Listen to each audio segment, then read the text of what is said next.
Hello, good evening. Welcome to Business Live. Coming up in this edition, African Development Bank projects inflation of 45% for Ghana by end of 2023, the highest in West Africa. Meanwhile, economist Professor Charles Aka warns government's current fiscal policy will make it difficult for the Bank of Ghana to control prices and bring down inflation. If you will not control prices, essential prices like food and gas and utility and petrol, you don't add taxes on them in that environment.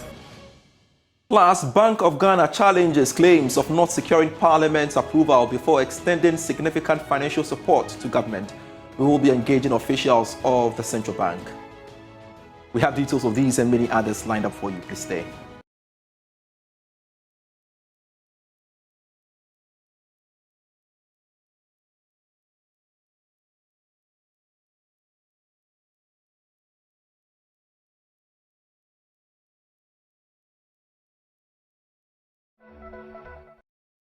Always a joy to have you on. I am Pius Kojo Baka, and look now at our stories. The African Development Bank is projecting an inflation of 45% for Ghana in 2023. This will be the highest in West Africa. Here's more. The forecast is coming on the back of a 4-month increase in inflation to 43.1% in July. In its latest West Africa Economic Outlook report, the AFDB puts the average inflation in Ghana in 2023 at 38%. Inflation is, however, expected to reduce sharply to about 17% in 2024. The country's high inflation has largely been driven by food and non-alcoholic beverages division, averaging about 50% this year. The AFDB, however, warned that a further hike in the Bank of Ghana's policy rate may do more harm than good to growth prospects. Furthermore, rate hikes might not yield the expected result of strengthening the local currency by attracting more capital inflows due to global risk aversion. In West Africa, Benin and Niger will record the lowest inflation of about 3% respectively. Still on inflation, government quest to bring down inflation has been questioned after it continued to heighten taxes. According to economist Professor Charles Aka, the rising inflation could be blamed on the fiscal policy measures being undertaken by government. He was speaking at a program organized by the Institute of Statistical, Social and Economic Research to review the media budget. Prices in Ghana are high, and in the environment of high prices, we increase government fiscal policy is neutral. Basically, we have avoided the days of price control. We have taken away subsidies on utilities, electricity, fuel, and then we add taxes in the same environment. Totally awkward. In other countries, when inflation is even external and is coming from the global market, fiscal policies absorb. If you will not control prices, essential prices like food and gas and utility and petrol, you don't add taxes on them in that environment. Now, the Bank of Ghana has given the firm assurance that it is not bankrupt but financially sound to carry out its mandate. This was contained in a statement issued by the bank following reports that it is now insolvent after the almost 61 billion cedis posted for last year. There is more for you in this report. The statement maintained that central banks around the world, just like the Bank of Ghana, are not commercial banks. Therefore, the current laws has very little impact on its operations. The Bank of Ghana is therefore assuring the public that it remains committed to the highest standards of prudent management and transparent accounting and audit practices. On the almost 61 billion Ghana cedis loss for last year, it argued that the situation came about as a result of the central bank being forced to step in to absorb almost half of Ghana's total debt stock. This singular act, according to the Bank of Ghana, led to significant impairment losses, bringing the total impairments of government holdings to 48.4 billion Ghana cedis. In a related development, the Bank of Ghana has also been responding to concerns raised by the minority grouping in Parliament on its operations. First is a significant jump in the vehicle maintenance cost. Here, the Bank of Ghana says it covered all its fleet of vehicles around the country and not just the headquarters, as well as related costs when it comes to insurance and fuel expenses. On the issue of waiver and write-offs without recourse to Parliament, the Central Bank insists all the necessary approvals were sought from Parliament through the 2023 budget, which was collectively approved by the House.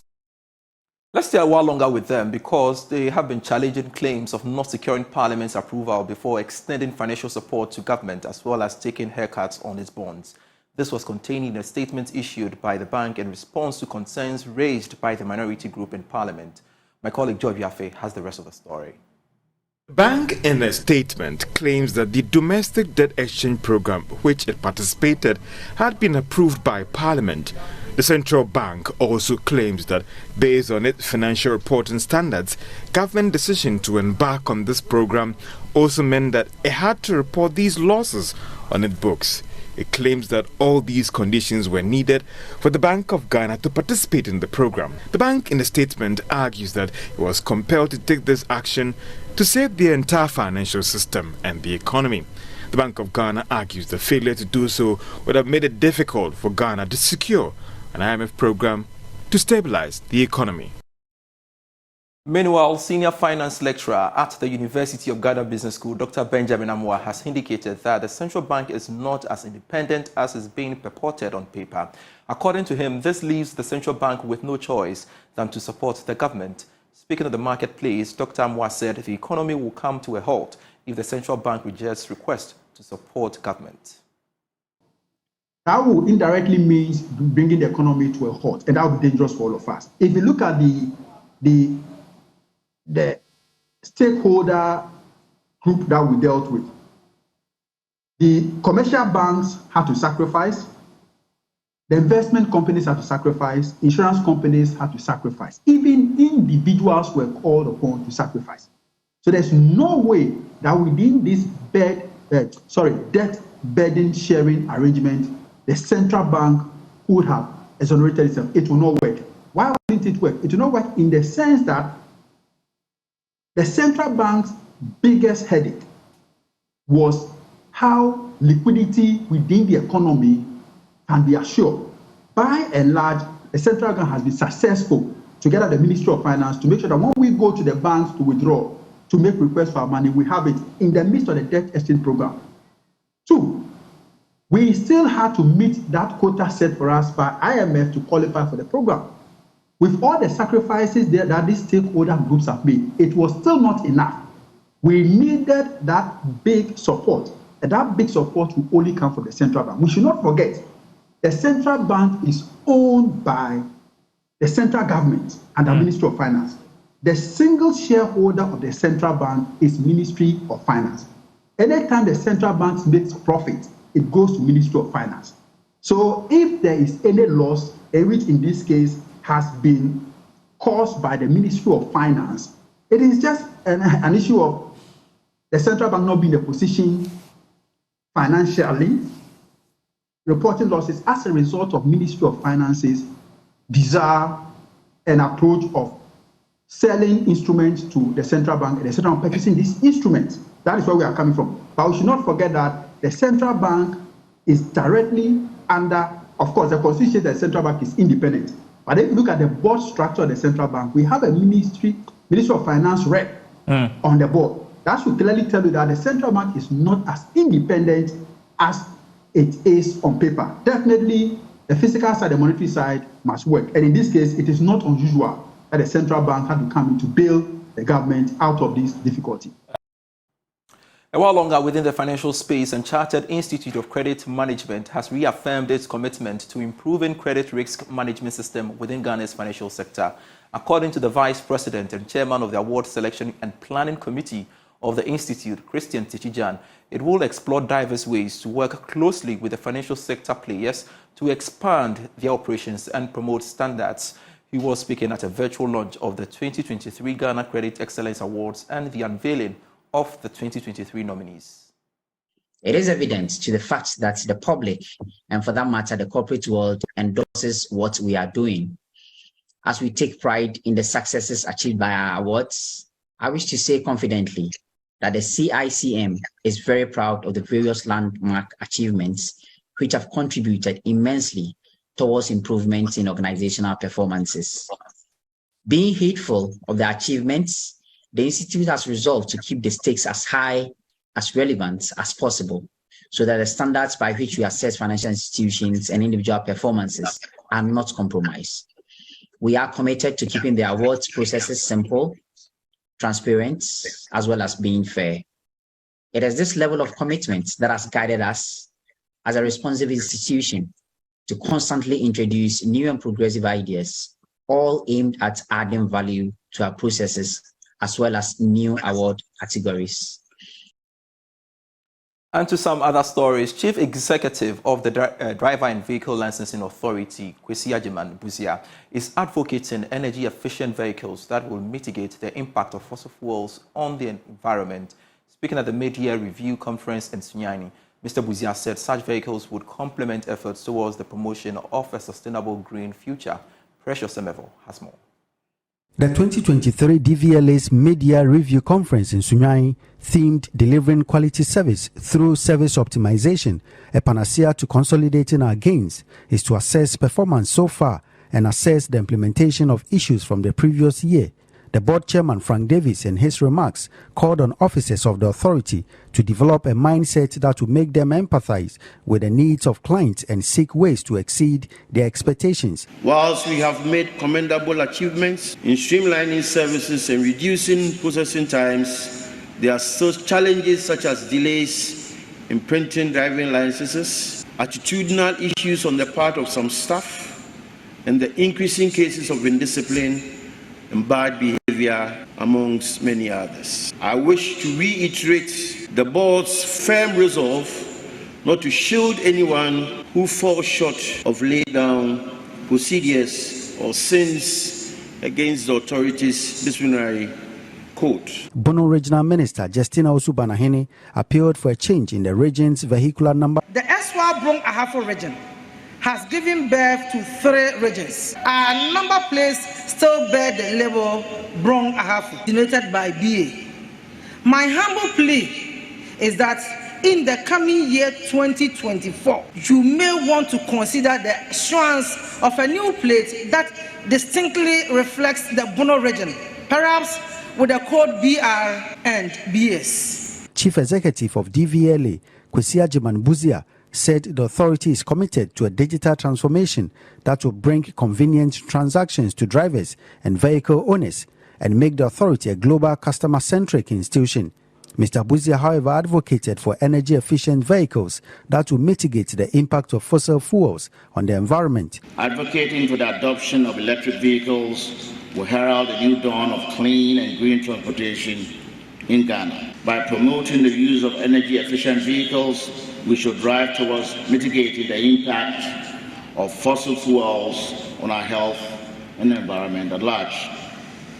When managed properly, our initiatives and innovations will resonate far beyond our borders and our respective tenure, shaping a greener, more sustainable future for generations to come. A new era of efficiency beckons as we embrace process automation. From registration to license renewals, our streamlined processes will minimize waiting times and maximize our customer satisfaction. The board chairman used the occasion to launch the 25th anniversary celebration of DVLA, expected to climax in August 2024. Precious Semevo, Joy News, Sunyani. This is still Business Live. More after this break.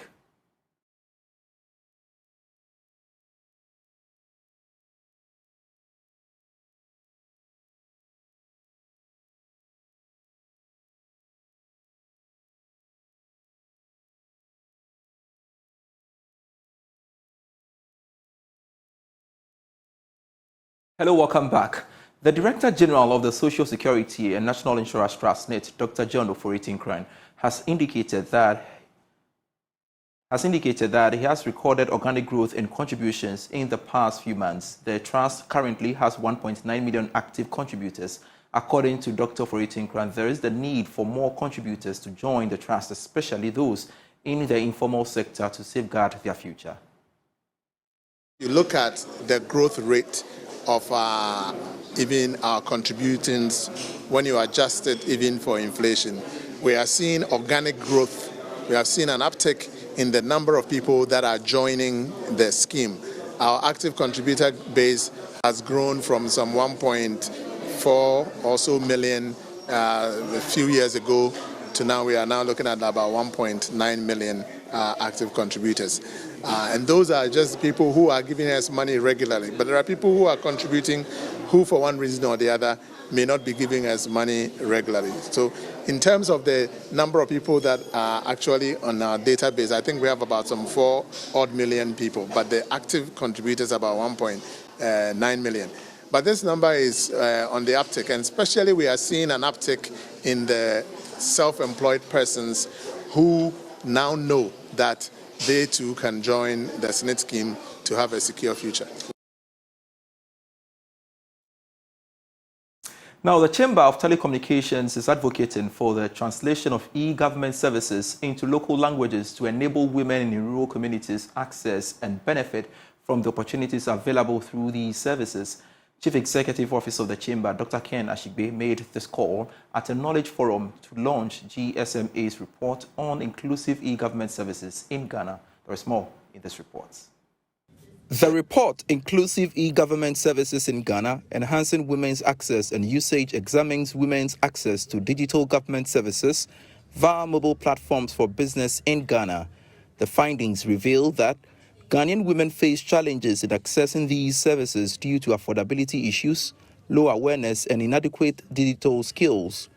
Reacting to this, the CEO of the Ghana Chamber of Telecommunication, Engineer Dr. Ken Ashigbe, indicated that translating e-government services into local languages could enhance usability for women in rural areas to navigate this digital landscape. And then for me, another fundamental thing in all of this is that in terms of the language that we use for most of these e-services, they are still in English, and so when you have my grandmother, for example, in Chama, for example, who cannot read English, and then you want to, because of the issues of cost as well, she has a feature phone. How is she going to do the USSD things?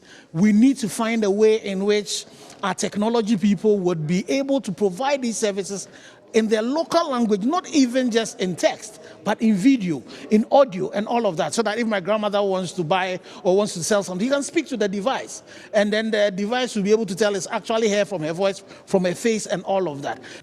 He also indicated that although efforts are being made to bridge gender gaps in the digital landscape, a lot of work still needs to be done.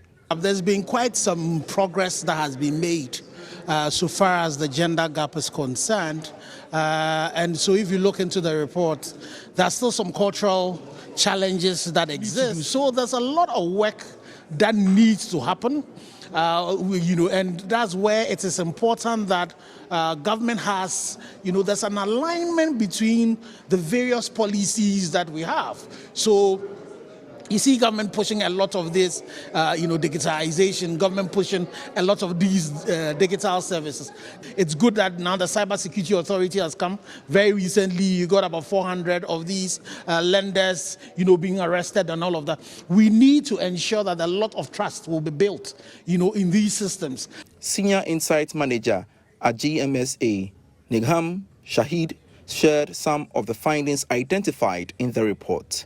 So the first one is to increase awareness of e-government services. The second is to boost women's literacy and basic digital skills. The third is to increase knowledge of how to use e-government services. The fourth, address affordability barriers. The fifth, enhance security against online fraud. The sixth, address the issue of poor network coverage or slow connection. Seventh, provide end-to-end services to make the digital process more appealing. And eighth, reduce downtime of e-government platforms and lack of interactive or user-friendly interface. The study was conducted over a 6-month period in the Greater Accra, Ashanti, northern regions of Ghana. Esther Nkrume's report read to you. Now, the Maxwell Investments Group has concluded its trial for the bamboo processing facility expected to generate some income for indigents in the area.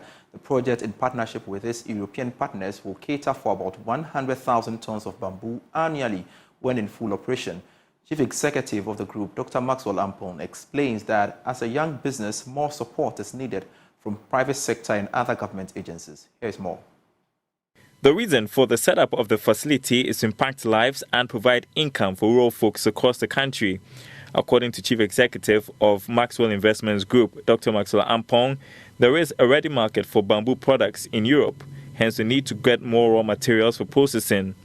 He emphasized the need for support to make the project successful. We are looking at 100 tons per day machinery that will be able to cater for the whole of Ghana.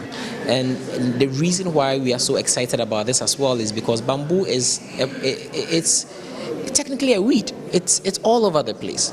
And resource identification, resource utilization is something that I think has really passed over the heads of a lot of us as Africans, if I should be very blunt about it. The idea that someone can come to MIG's collection point, the idea that someone, an aggregator can bring 10 strands of bamboo, 3 strands of bamboo to the collection points in the village and go away with something that you can use to buy breakfast, healthcare,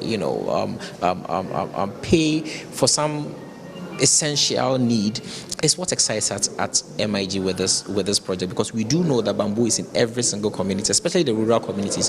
Bamboo is very much abundant, and that is what we are looking at right now. Ampong also hinted of plans to expand the facility in order for many to benefit and provide economic support for more communities. This is a purely 100% private project. It's not under one district, one factory. That said, because we have a small machinery right now in the central region during having a trial production run where we are conducting our efficiency studies, we are now intending to bring in a bigger machine. If you call it a factory, I'm trying to see how I can manage people's expectations of, these huge factories and these huge warehouses. No, MIG, when we have the minimum viable version of a project, we move. So it doesn't need to be a huge factory for us to move. It has to be something that is functional, something that can contribute to the community, and something that is sustainable. And that is what we have right now. We have partners that are willing to bring us a machine. We have suppliers, the chiefs, and the community leaders that are willing to bring us the bamboo. We have a European buyer. When you combine these 3 things, it gives you a viable project. We want to take off from there and see where God leads us. The bamboo project is another move by Maxwell Investments Group to reduce poverty in rural areas, especially Zongo communities. Thanks so much for watching Business Life with me, Pius Kojo Baka. You can get great stories when you log on to myjoyonline.com/business. Do enjoy the rest of our programs.